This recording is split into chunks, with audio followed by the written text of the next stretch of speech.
The episode opens with Ivan's father sharing a secretive plan with Ivan.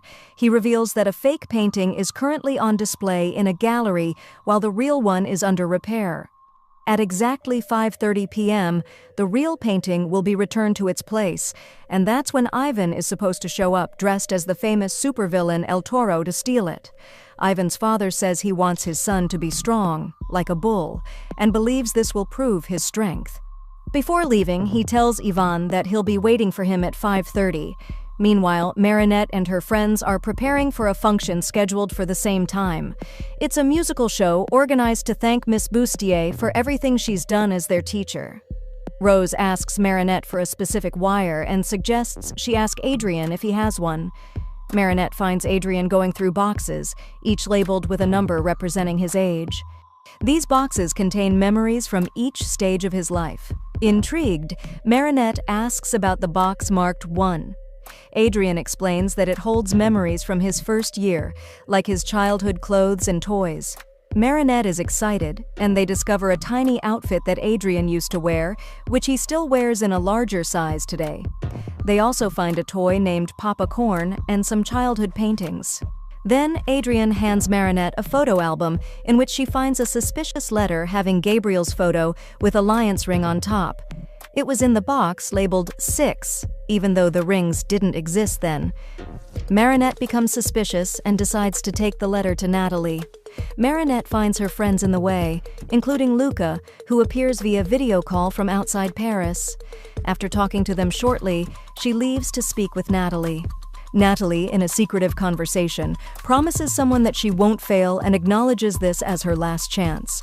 Marinette enters and asks to speak privately. In another room, they read the letter together. It's from Gabriel to Adrien, where Gabriel admits that he was monarch and sacrificed everything to save Adrien's mother. He urges Adrien to get the Ladybug Miraculous and complete the mission. Later, the friends are rehearsing, but Luca's connection drops. He says he's too far from Paris to perform. He suggests Julika should sing instead. She's too shy, but everyone supports her. Rose and others say she has talent. Meanwhile, Ivan looks stressed and leaves, saying he just needs some time. He's clearly affected by his dad's plan. Marinette and Adrien get ready to go back to the school for practice. Then the scene shifts to Ivan's father at 5:30. He's excited, waiting for Ivan to steal the painting, but Ivan doesn't come.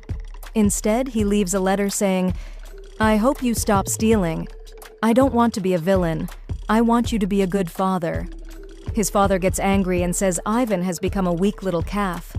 At that moment, an Ultra Akuma enters and turns him into El Toro de Piedra.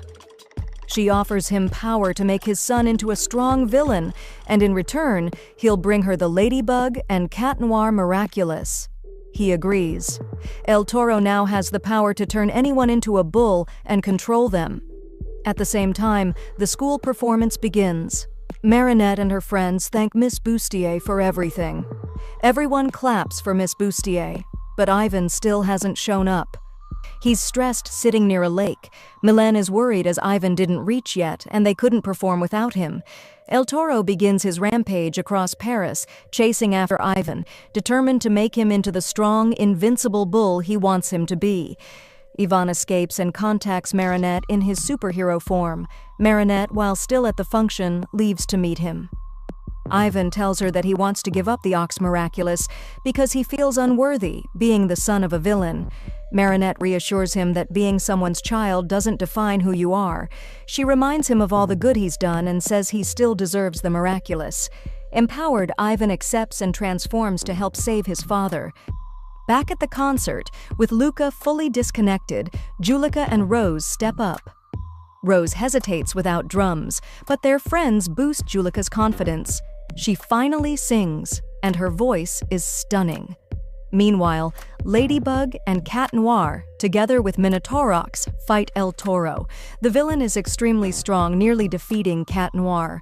But Minotaurox's power, granted by the Ox Miraculous, renders El Toro's attacks ineffective. With determination, they defeat and deaccumatize Ivan's father. Ladybug uses her lucky charm to restore the damage. Ivan tells his father that he still has a chance to change.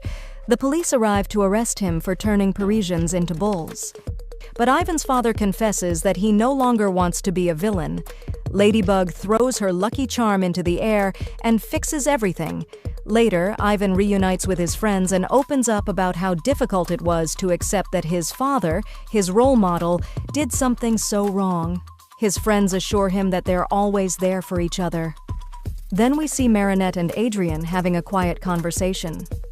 Adrien wishes he could have talked to his father in the way he felt before it was too late. Marinette comforts him, and the episode seems to end. But there's one more mysterious scene. Natalie stands alone in front of large screens showing different signs. A voice says, "Ladybug lied to the world about Gabriel being monarch."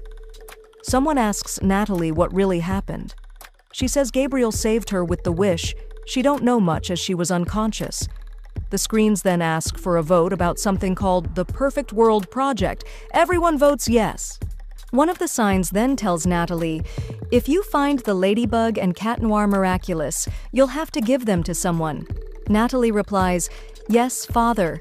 The episode ends on this secretive note.